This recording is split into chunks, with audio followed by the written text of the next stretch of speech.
형제들아, 우리가 예수의 피를 힘입어 성소에 들어갈 담력을 얻었나니 그 길은 우리를 위하여 휘장 가운데로 열어놓으신 새로운 살 길이라. 휘장은 곧 그의 육체니라. 아멘. 옆사 인사하지 마세요. 주님의 이름으로 축복합니다.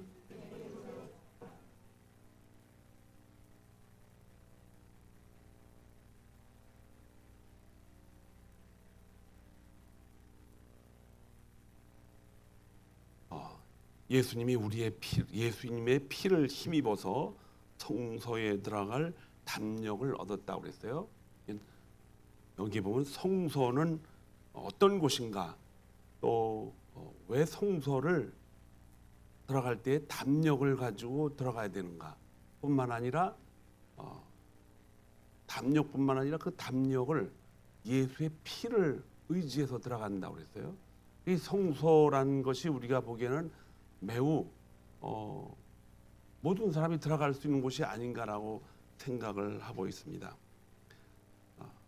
왜 성경은 예수의 피와 또 담력과 이런 것들을 가지고 성소에 들어가게 만들었는가, 또 그것이 예배인가를 아주 자세하게 말씀하고 있습니다. 첫 번째로 사람들은 성소에 들어갈 수가 없어요. 거기는 제사장들만 들어가는 곳입니다. 우리가 드리는 예배는 즉 그냥 어느 날 갑자기 생긴 것이 아니라 하나님이 인간을 창조한 후에 하나님은 거룩하신 분이기 때문에 인간이 죄를 가지고서는 하나님 앞에 접근할 수가 없습니다. 성소는 무슨 뜻이에요? 거룩한 장소라는 뜻입니다. 성소는 거룩한 장소다. 그 거룩한 장소는 왜 거룩한가 하면 그곳에 누가 계시기 때문에 그래요? 하나님이 그곳에 계시기 때문에 거룩하다고 합니다. 그곳에 아무나 못 들어간다는 거예요. 자, 그러면 아무나 못 들어가는 성소, 그것이 지금 우리가 드리는 예배라고 생각한다면 우리는 아무나 들어올 수가 있단 말이에요. 그런데 그 성소의 본래적인 의미는 하나님이 주신 거룩한 장소인데 원래는 아무나 들어갈 수가 없습니다. 왜냐하면 그곳에는 하나님이 계시기 때문에. 그래서 이 하나님은 사람들을 성소로 들어올 수 있도록 만들기 위해서 하나님이 만드신 거예요. 그 성소에 들어오실 수 있도록 하나님이 만들기 위해서 제사를 만들으셨어요. 그 제사가 제가 여러분이 드리고 있는 이 제사의 뿌리입니다.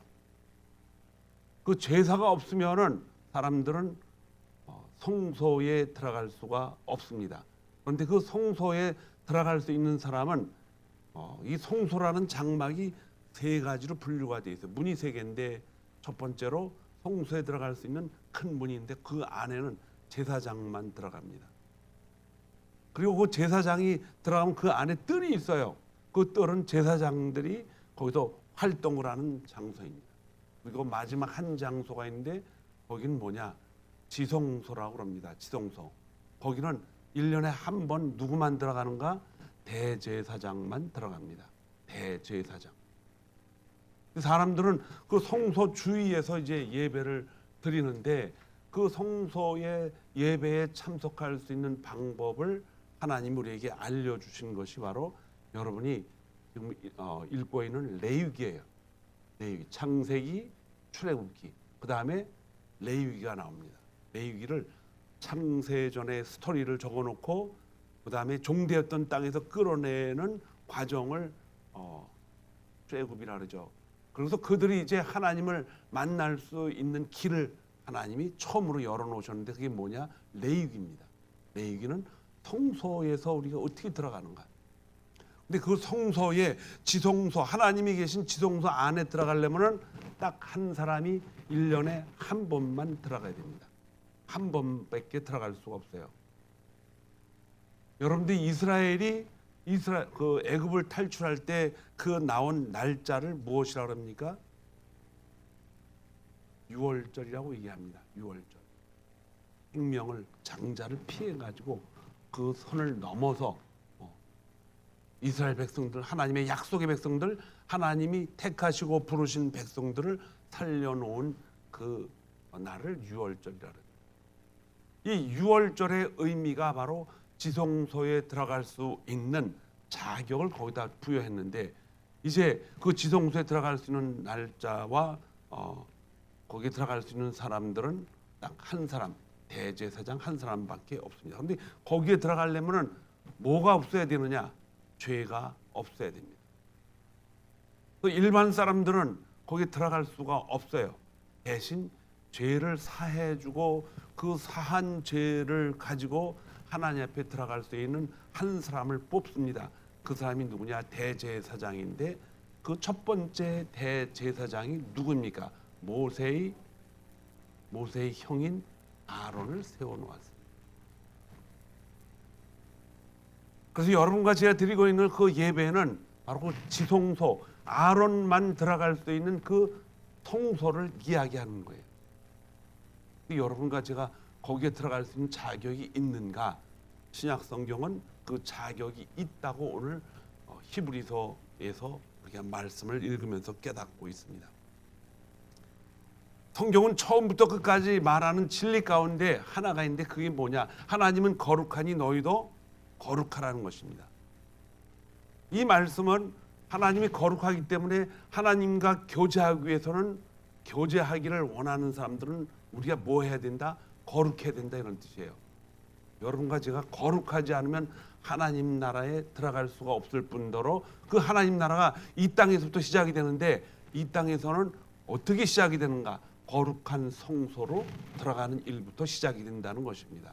근데 그 앞에 여러분과 제가 그 거룩한 성소에 들어갈 자격이 없습니다. 그런데 우리는 왔어요. 그 이유가 뭐냐? 예수의 피를 의지해서 들어왔다는 것입니다. 그러나 저와 여러분은 이 예수의 피를 잘 이해하지 않으면 예배의 의미가 하나도 없어요. 발견할 수도 없습니다. 깨달을 수도 없어요. 여러분과 제가 이 자리에 앉아 있는 이유도 전혀 필요가 없습니다. 왜냐?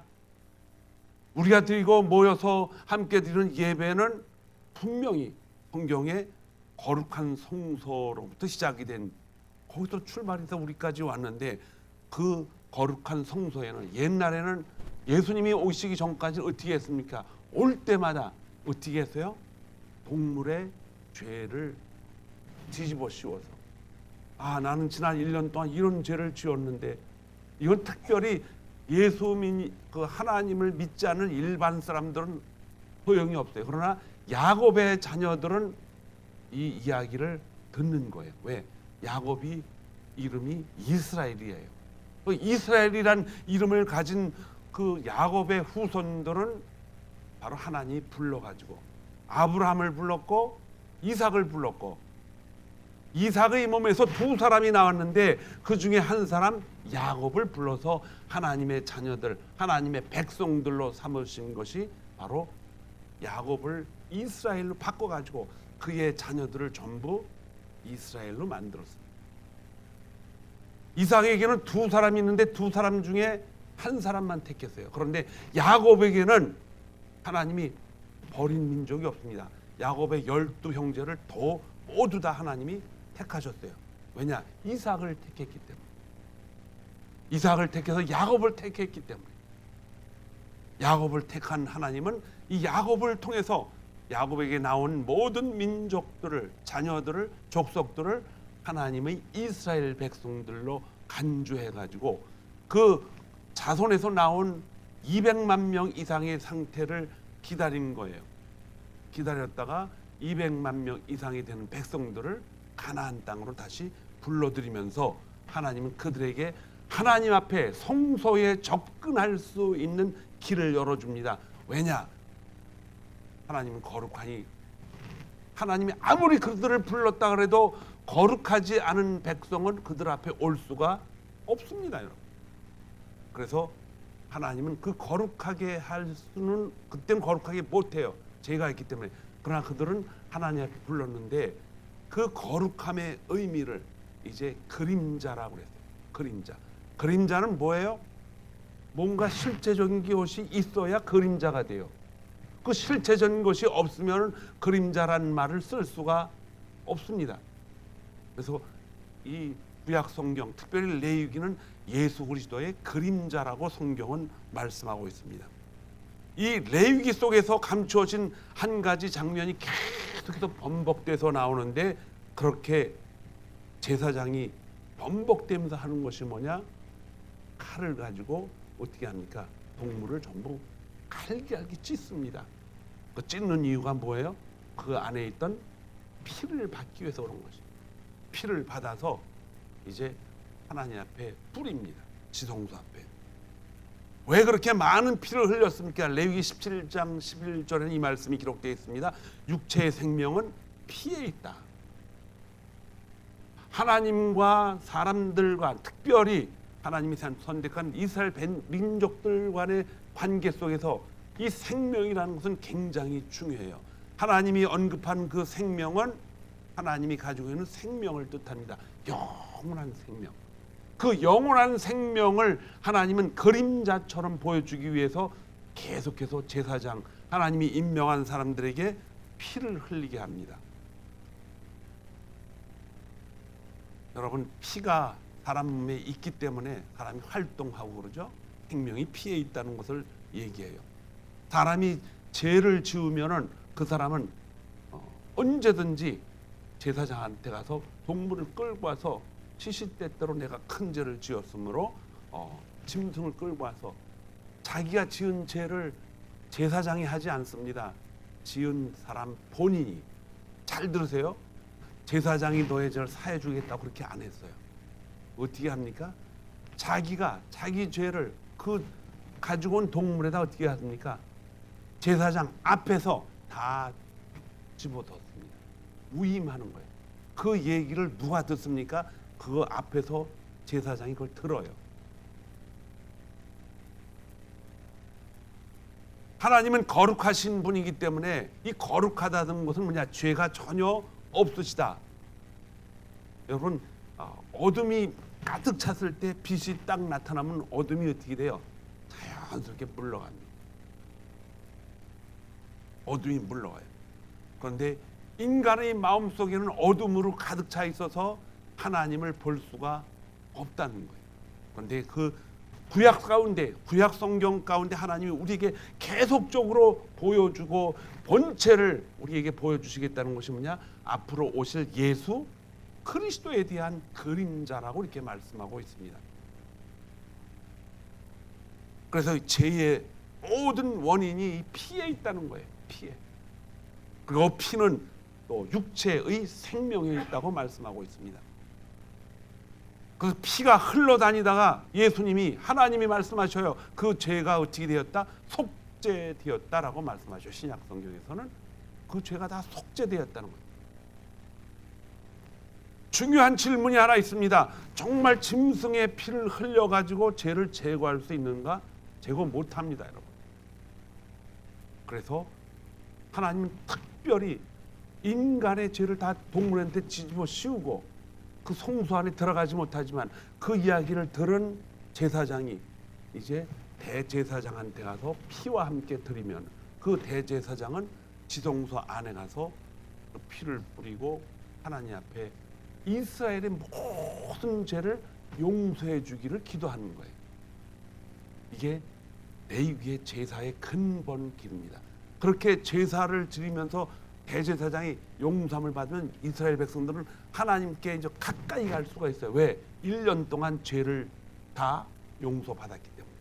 그런데 만약에 대제사장이 그 안에 들어갔다가 대제사장이 죄를 용서함을 받을 수 있는 자격이 안 되면 어떻게 됩니까? 거기서 죽습니다. 기다려도 사람이 안 나오면 이스라엘은 어떻게 해요? 그 사람은 죽은 거예요. 그래서 그 대제사장의 발에 뭐가 붙어 있어요. 방울이 흔들리면 바깥에서 잡아다녀가지고 소리를 내요. 살아있다고. 그럼 이스라엘 백성들이 다 마음의 평강이 오죠. 그래서 대제사장이 나오면 이제 그 제사 1년에 한 번 드리는 대속죄일 6월절의 예배가 다 끝이 나고, 이스라엘은 또 하나님 앞에 힘을 가지고 주님을 자유롭게 하나님 이렇게 부릅니다. 근데 그들이 잊어버린 게 있어요. 그것이 뭐냐? 정말 그렇게 해가지고 인간의 죄가 속죄가 되는가? 예수님이 오실 필요가 없죠. 그러면 절대로 오셔도 안 돼요. 뭐하러 오십니까? 그러나 주님은 오십니다. 이 제사는 앞으로 오실 예수 그리스도를 의미하는 모형, 그림자라고 얘기했어요. 레위기의 모든 제사는 오실 예수님을 지금 이렇게 가리키는 거예요. 여러분과 제가 예배를 드리지만 이 예배는 그날 우리가 한국식으로 또 아니면 미국식으로 해서 만들어서 드리는 예배가 아니라 바로 레위기의 하나님의 거룩한 성소를 의미하면서 여러분과 제가 죄를 사함 받았기 때문에 그 예수 그리스도의 보혈을 의지해서 하나님 앞에 드리는 자유로운 예배가 되었다는 것입니다. 그래서 요한복음은 1장 29절에 침례 요한은 이렇게 말합니다. 보라, 세상 죄를 지고 가는 하나님의 뭐다? 어린 양이라고 선포합니다. 십자가 위에서 하나님 아버지가 그의 외아들, 독생자 하나밖에 없는 아들을 말씀이 육신되게 해서 우리 가운데 오셔서 말씀이 육신된 그 이름을 뭐라고 표현했느냐? 독생자라고 표현을 했어요. 하나님이 아들이 있으신가? 아들이 아니에요. 하나님 앞에 가장 소중한 것이 있는데 그걸 말씀이에요. 가장 소중한 말씀을 가지고 활동하게 하시는 분이 누구냐? 성령 하나님. 이 삼위의 하나님이 인간이 알 수 없지만은 인간이 알 수 있는 가장 유일한 방법은 아들, 독생자라는 그 이름을 통해서 하나님을 볼 수 있기 때문에 말씀이 독생자가 돼서 이 땅에 오신 것입니다. 왜 그분이 성소에 들어갈 수 있는 피를 대제사장만이 죽어서 흘릴 수밖에 없는 그 대제사장이요, 죄가 있으면 죽는다 그랬어요. 근데 예수님은 죄가 없는데 죽은 것이 다른 거예요.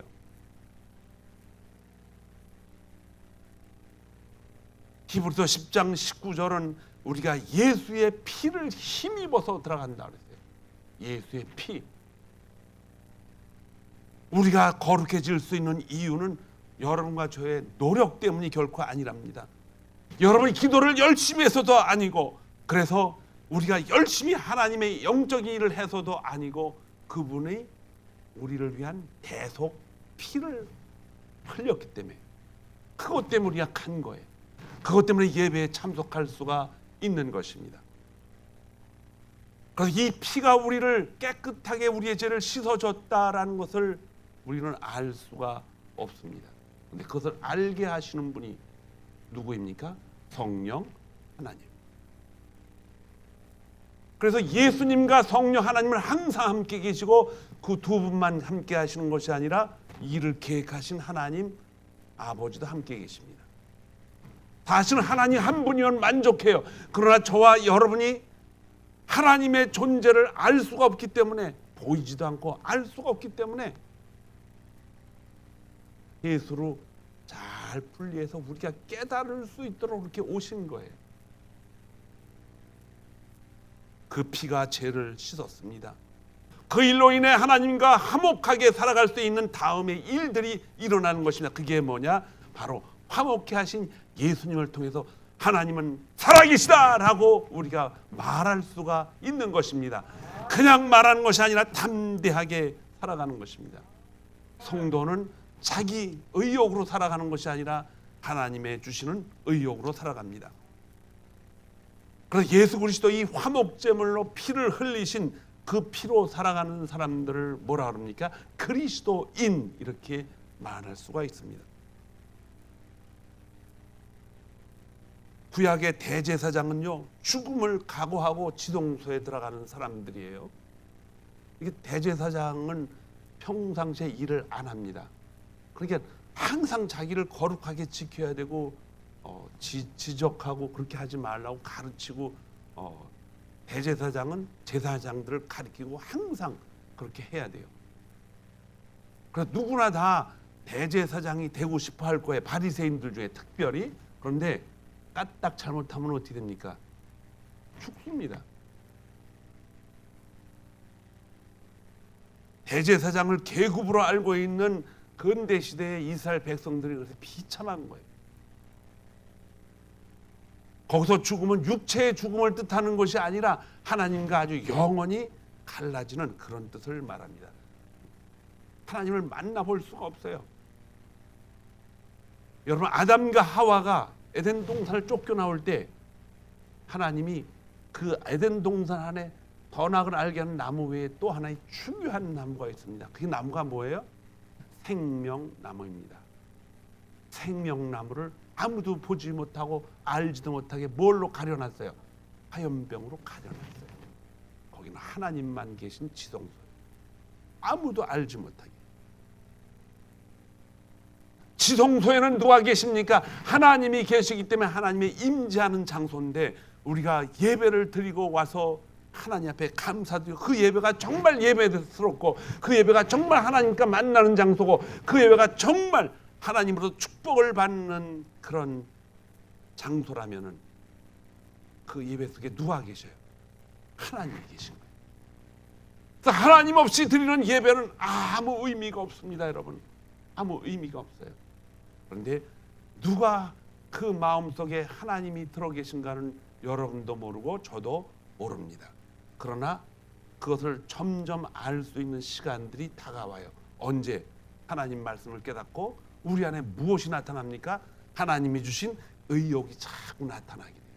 하나님 말씀으로 살고 싶다. 1년에 한 번밖에 들어갈 수 없는 이 대속죄일을 통해서 하나님은 인간에게 예수 그리스도의 죽음을 거기다가 집어넣으시고, 예수님이 죽지 않으면 우리는 성령이 오실 자리가 전혀 없습니다. 레위기 16장 6절은 아론은 자기를 위한 속죄제의 숫송아지를 드리되 자기와 자기 집을 위하여 속죄하고, 아론이 먼저 제사를 드려요. 누구를 위해서? 자기 자신을 위해서 속죄제를 드린다는 것입니다. 대제사장도 죄인이기 때문에 먼저 자기의 죄를 위해 제사를 드려야 되는 것입니다.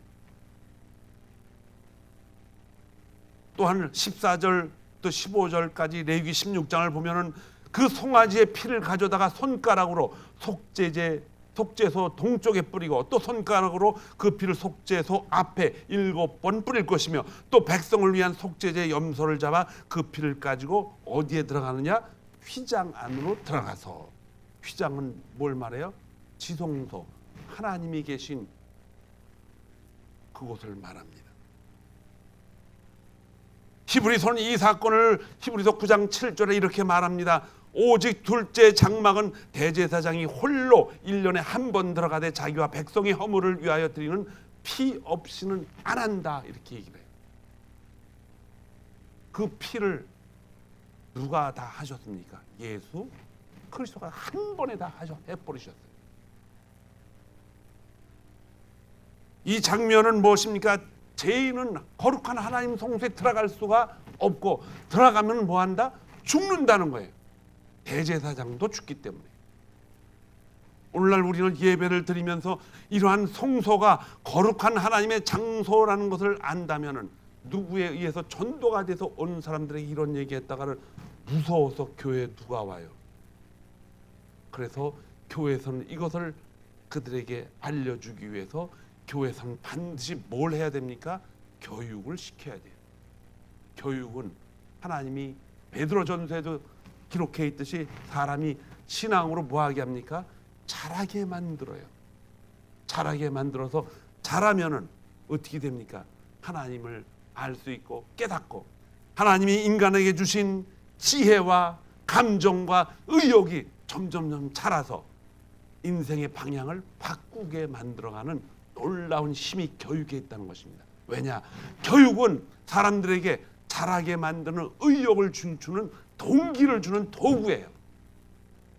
이 교육이라는 것은 뭐 어제 하루 아니면 한 달 아니면 1년에 결정된 것이 아니고, 인생이 하나님 나라에 가기 위해서 창세기부터 요한계시록까지 계속 진행된 아주 증명된 좋은 방법입니다. 그래서 이 중요한 것들을 잊어버리고 살면은 여러분과 저는 하나님에 대한 진리를 알 수가 없습니다. 어디서나 우리는 배워야 돼요. 우리보다 앞서간 선배들, 또 장사를 하든 사업을 하든 뭘 하든 그것을 하려면 그 사람한테 가서 뭐 해야 돼요? 배워야 돼요. 인간은 배워야 커집니다. 아이들이 부모로부터 자라면서 배우듯이 또 학교에 들어가면 학교 들어가서 배우고, 배워야 자꾸 내 생각과 마음과 행동이 변해요. 이 배우기를 싫어하면 어떻게 돼요?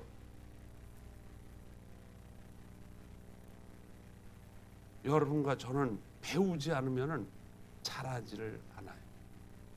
그래서 어린아이의 모습 가지고 계속 살 수 밖에 없어요. 그래서 한국에서 이러한 말이 있죠.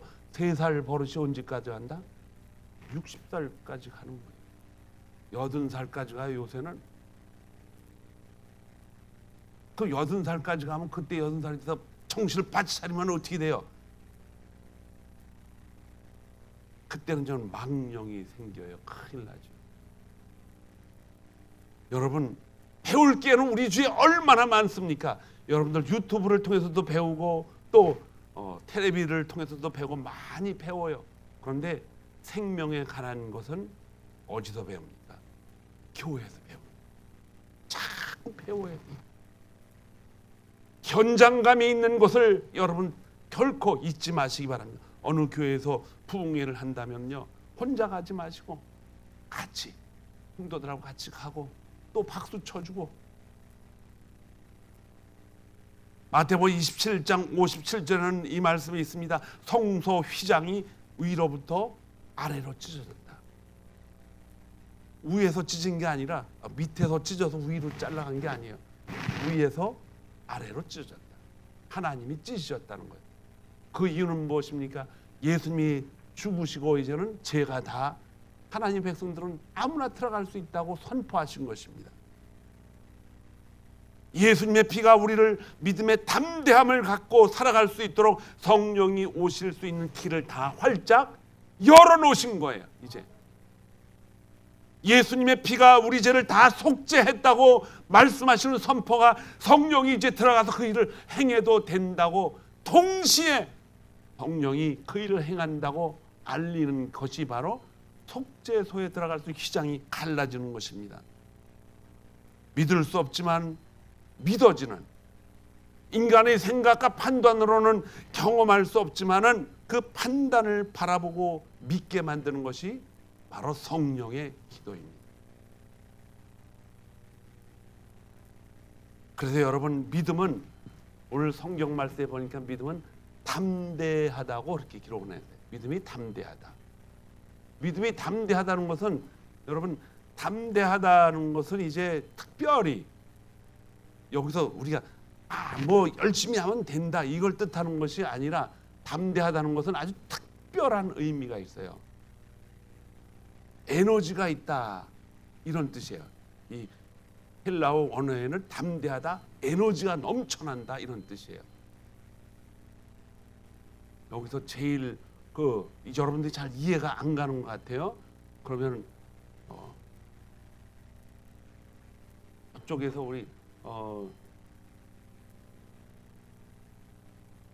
김복실 권사님 잠깐 나오세요. 괜찮아요. 나오세요.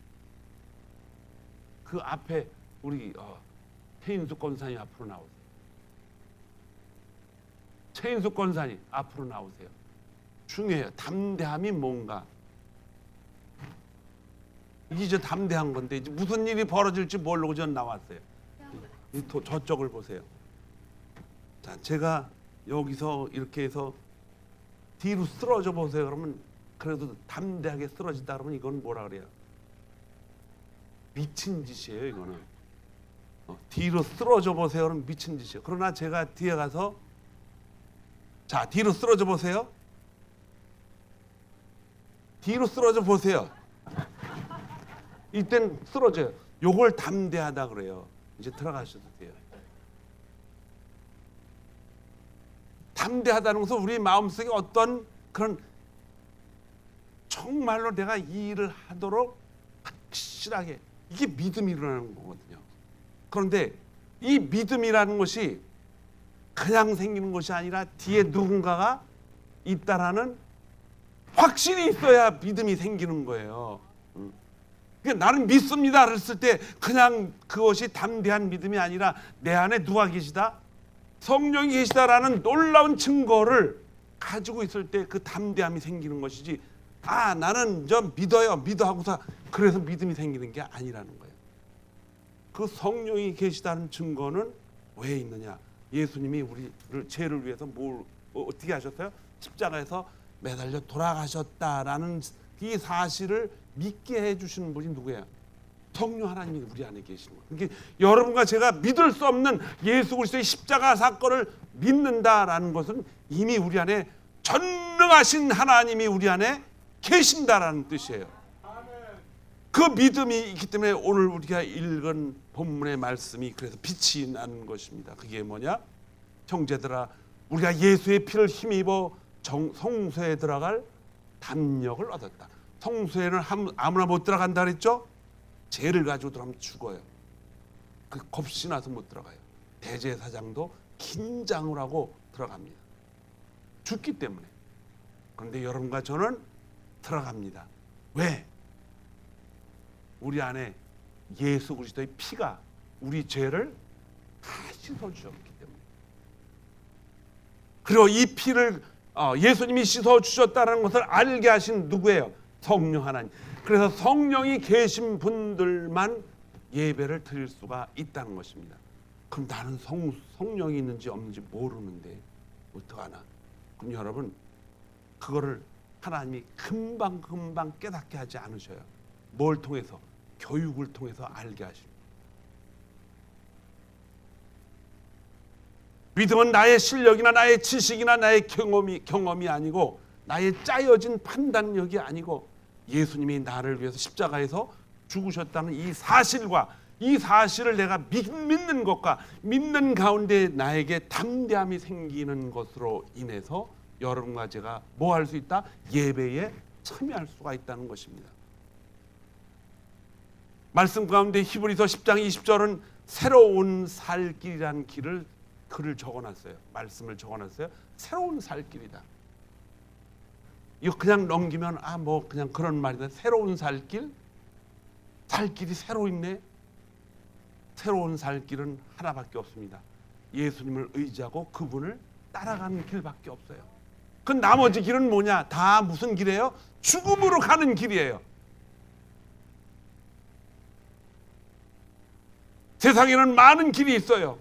자기가 얻은 길, 경험을 통해서 얻은 길, 배워서 얻은 길, 참 착하게 살면 거룩하게 사는 길, 뭐 여러 가지 있지만은 길은 하나밖에, 새로운 길은 하나밖에 없어요. 그 길은 영원한 길이라 그랬어요. 그 길이 뭐냐?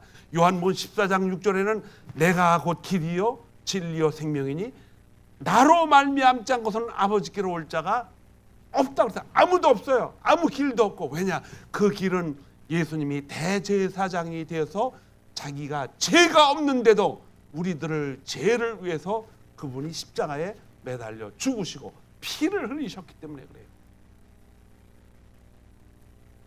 사랑하는 새벽빛의 성도 여러분, 예수님의 피로 구원을 받으면 인간의 욕망이 바뀌어요. 욕망이 바뀐다는 것은 뭐냐? 삶의 방향이 바뀐다는 것입니다. 여러분과 제가 60살 이상을 다 살아왔다고 한다면은 오랜 시간 동안 쌓인 말투나 생각의 판이나 또 우리가 행동하려고 하는 모든 행동들의 삶이 하루아침에 바뀌지 못하지만은 그렇게 바꾸고 싶은 마음의 의욕이 생긴다는 거예요. 그 의욕을 조용히 찾아가야 됩니다. 그 의욕을 곰곰이 생각해 봐야 됩니다. 그래서 십자가를 바라봐야 된다는 것입니다. 믿음이 담대하다는 것은 아까도 보여주면서 말씀했지만은 뒤에 목사님이 있으니까 받아주실 거야. 그래서 쓰러지는 거예요. 그렇다고 제가 만약에 꼴통 좀 먹어봐라, 딱 피하면 죽어요. 큰일 나지.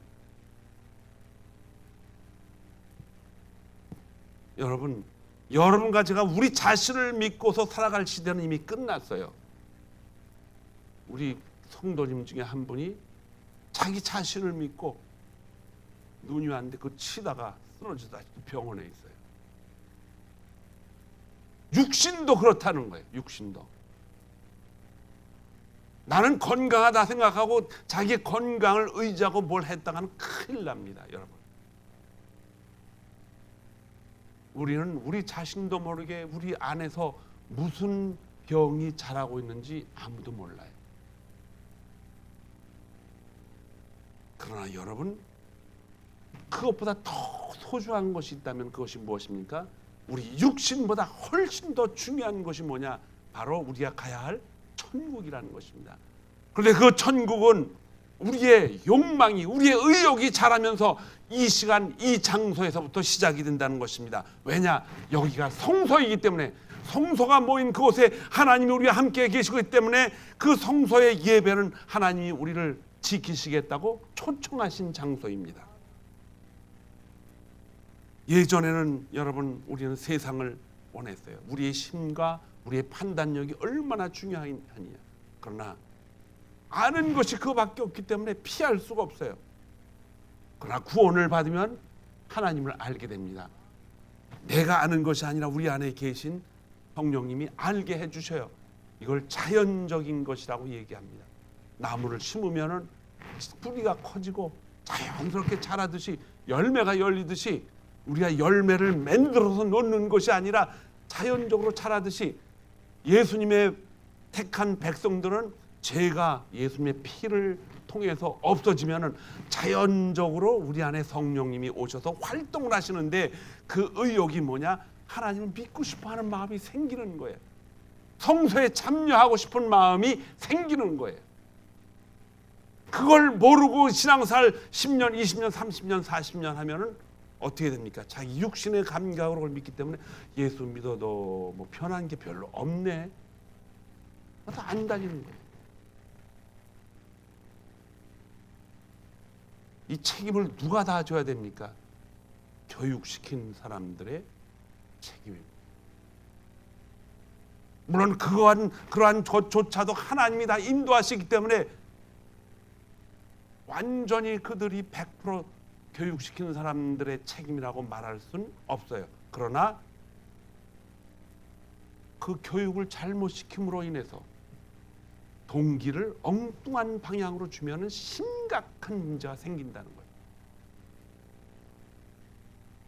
여러분, 잘 먹고 잘 살기 위해서 절대로 예수님 택하면 안 됩니다.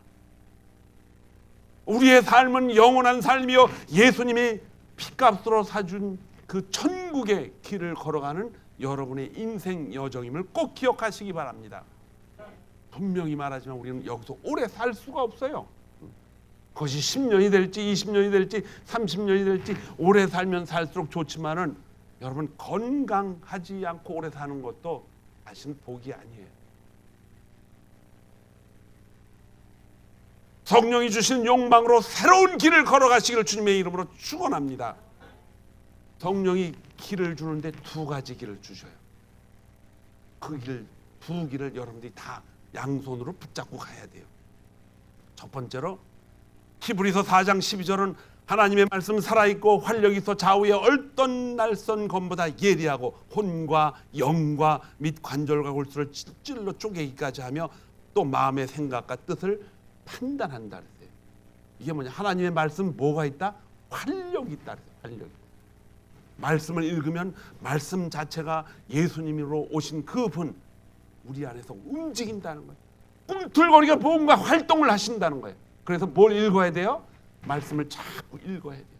처음에는 그분이 하시는 말씀이 잘 이해가 안 가더라도 자꾸 읽다 보면요, 그 말씀이 우리를 빚어갑니다.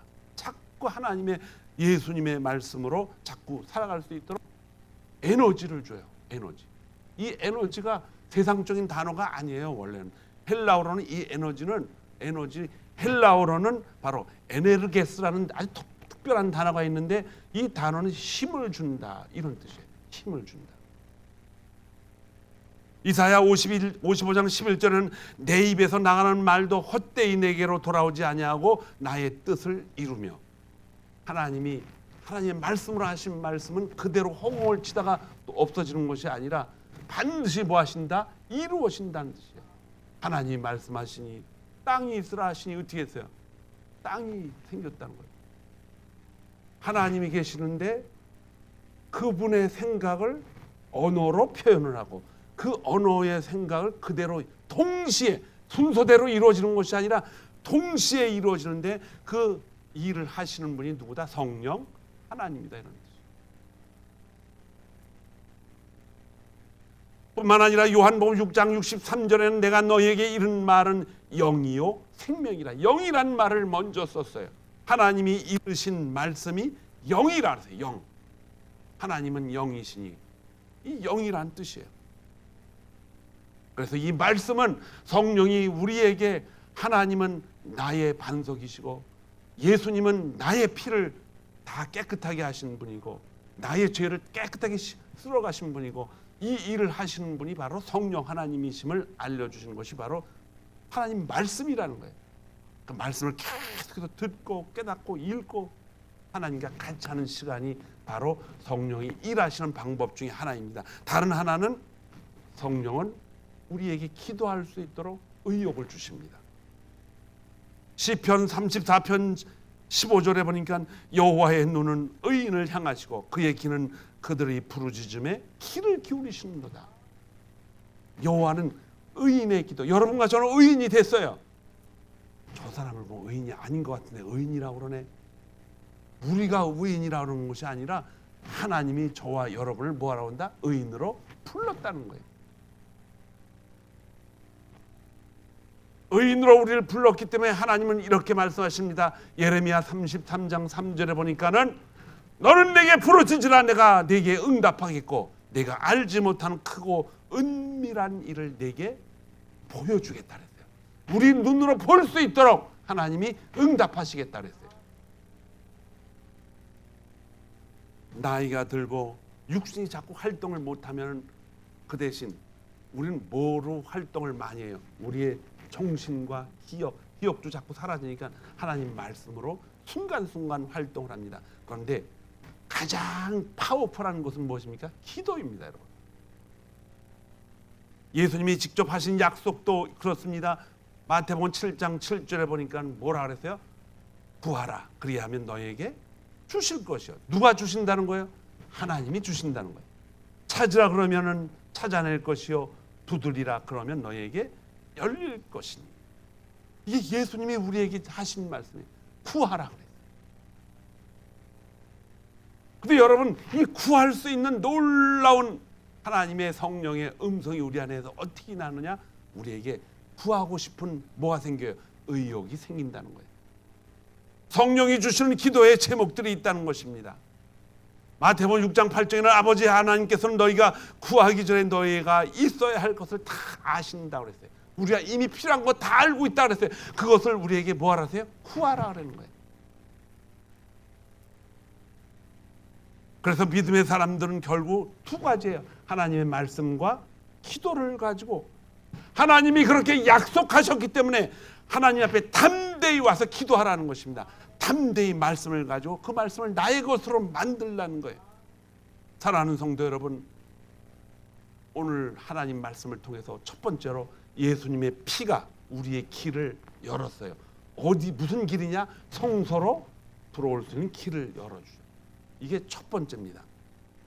그리고 그 피로 우리는 거룩하게 됐기 때문에 하나님은 우리에게 거룩한 백성으로 불러들여서 올 수 있도록 만드는 거예요. 그런데 이 기도, 말씀과 기도는 성령이 우리를 통해서 활동을 하겠다는 거예요.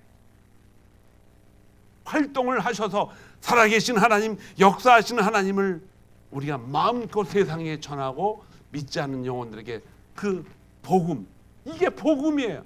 복음이 뭐냐? 살아계신 하나님이 오늘도 우리와 함께 하신다는 것입니다. 그래서 이건 믿음이에요. 갈라디아서 2장 20절에 뭐라 그랬어요? 여러분들 꼭 외우고 다니라는 것이 갈라디아서 2장 20절이에요. 내가 십자가에서 죽었다 그랬어요. 누구와 함께? 예수 그리스도와 함께 죽었네. 그렇지 이제는 내가 사는 것이 아니라 내 안에 계신 그리스도를 믿는 믿음 안에서 산다 그랬어요. 믿음 안에서. 그 믿음이 바로 성령은 이 성경 하나님의 말씀과 기도를 통해서 활동하십니다. 3월이 되었습니다. 새벽빛 기도는, 새벽빛 교회는 이제 이 두 가지를 가지고 하나님 나라를 향하여 뛰어갈 것입니다. 여러분 열심히 배우십시오. 열심히 사용하십시오. 마음껏 주님이 주시는 선한 의욕을 가지고 행복을 여러분 뺏어야 돼요. 천국은 침노하는 자의 것이라 했어요. 가만히 있어도 얻어지는 게 아닙니다. 이 실화인지 저는 모르겠어요. 어떤 사람이 홍수가 났는데 사람들이 그냥 난리가 나서 소방대원들이 구하고 물이 막 불어나니까 피할 길이 없어 배를 보트를 타고 나무에 올라오고 그러는데 헬리콥터가 와서 빨리 이 줄을 매달리라 그랬더니 하나님이 와서 나를 구할 것입니다 그랬대요. 여러분 무서운 얘기죠. 그 사람 죽었어요. 하나님이 와서 손을 붙잡고 이렇게 올려가서 살려줄 줄 알았나 봐요. 하나님은 우리를 강제로 목을 비틀어서 끌고 가지 않습니다. 여러분과 저에게 삶 속에서, 성경 속에서, 예배 속에서 계속해서 우리에게 뭘 주시느냐? 은혜를 주십니다. 그 은혜가 말씀과 기도에 가득 차 있어요, 여러분. 그걸 놓치지 말자는 거예요. 3월이죠. 여러분 말씀에 집착하시기 바랍니다. 기도에 집착하시기 바랍니다. 이 두 가지를 가지고 살아가는 여러분들은 2026년도에는 하나님이 엄청난 기적으로 가득 채워 주실 줄을 믿습니다. 이러한 결과가 한 달 한 달 지나가면서 여러분 가슴속에 가득 차기를 주님의 이름으로 축원합니다. 축원합니다. 기도하겠습니다. 하나님 아버지,